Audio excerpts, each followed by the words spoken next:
कोयनेच्या धरणात थार झाली गार, दुसरी थार आली तीही जाम, नंतर ट्रॅक्टरही फसलं, व्हिडिओ व्हायरल। गाडी कितीही पॉवरफुल असली तरी नको तिथे धडस करणं मग चांगलंच महागात पडतंय। सध्या पाण्याची पातळी कमी झाल्यामुळे कोयना नदीच्या पात्रात मंदिरं पाण्याबाहेर आली आहेत। अशातच एका पर्यटकाने आपली महिंद्रा थार घेऊन ऑफ रोड राईडची मजा घेण्यासाठी पोहोचला, मात्र कोयनेच्या कोरड्या पात्रात थार गाळात अडकली। त्यानंतर दुसरी थार बोलावली तीही अडकली। या घटनेचा व्हिडिओ सोशल मीडियावर व्हायरल झाला आहे। महाराष्ट्राची भाग्यलक्ष्मी ओळखल्या जाणाऱ्या कोयना धरणाच्या जलसाठ्याने यंदा तळ गाठला आहे। जून महिना अर्धा संपत आलाय तरी पावसाने दडी मारल्याने धरणाचे पात्र अनेक ठिकाणी पूर्णपणे कोरडे पडले आहे आणि यामुळे बामणोली येथील शिवसागर जलाशयाच्या पोटात अनेक दशकांपूर्वी गडप झालेली गावं आणि प्राचीन मंदिरांचे अवशेष आता उघडे पडले आहेत। हे ऐतिहासिक अवशेष पाहण्यासाठी पर्यटक आणि स्थानिक नागरिकांची पावलं धरणपात्राकडे वळू लागली आहेत आणि याच ठिकाणी काही हौशी वाहनधारकांकडून स्टंटगिरी केली जात असल्याचे व्हिडिओ सध्या सोशल मीडियावर व्हायरल होत आहेत।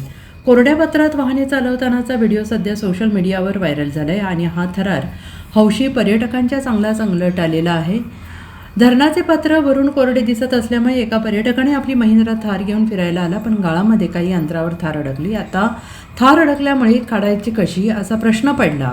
त्याने आपल्या मित्राला बोलवलं, थारने थार काढण्याचा प्रयत्न सुरू झाला, दुसरी थार गाळामध्ये अडकली। आता दोन्ही थार गाड्या अडकल्यामुळे दोन्ही पर्यटकांची चांगलीच पंचायत झाली। त्यामुळे आता या गाड्या बाहेर काढण्यासाठी आधी ट्रॅक्टर मागवण्यात आला, परंतु तो ट्रॅक्टर या गाळात फसला। अखेर मोठ्या प्रयत्नानंतर क्रेन पाचारण करून ही सर्व वाहनं गाळातून बाहेर काढावी लागली। नेटकऱ्यांनी या घटनेचा व्हिडिओ शेअर करत अशा स्टंटबाजीवर चिंता व्यक्त केली। माझी गाडी अडकली म्हणून दुसऱ्या थारने काढायला गेलो, ती पण अडकली। आता या दोन गाड्या काढायला रोडर बोलवला आणि तोही अडकला। बामणोलीच्या जंगलात सुरू झालं ऑफ रोडिंगचं ॲडव्हेंचर। सुरुवात खूप छान झाली, मजा येत होती आणि नजारे पण खूप भारी होते। आणि हे सगळं सुरू असताना माझी थार दलदलीत अडकली आणि इथून सुरू झाला 3 तासाचा संघर्ष। थारला बेल्ट लावत होतो आणि ही चिमुकली आश्चर्याने खाली बघून पाहत होती। रिकव्हरीचे 3-4 अटेम्प्ट केल्यानंतर फायनली दुसरी थार पण अडकली। आता या 2 गाड्या रिकवर करायसाठी आम्ही रोडर बोलवला आणि फायनली रोडर पण अडकला।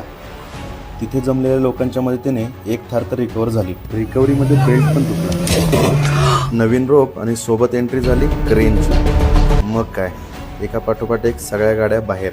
हा होता आमचा बामणोलीचा ऑफ रोडिंग ॲडव्हेंचर, जिथे थार, रोडर आणि क्रेनने दिला खरा cinematic thrill. Bureau report SBN Marathi.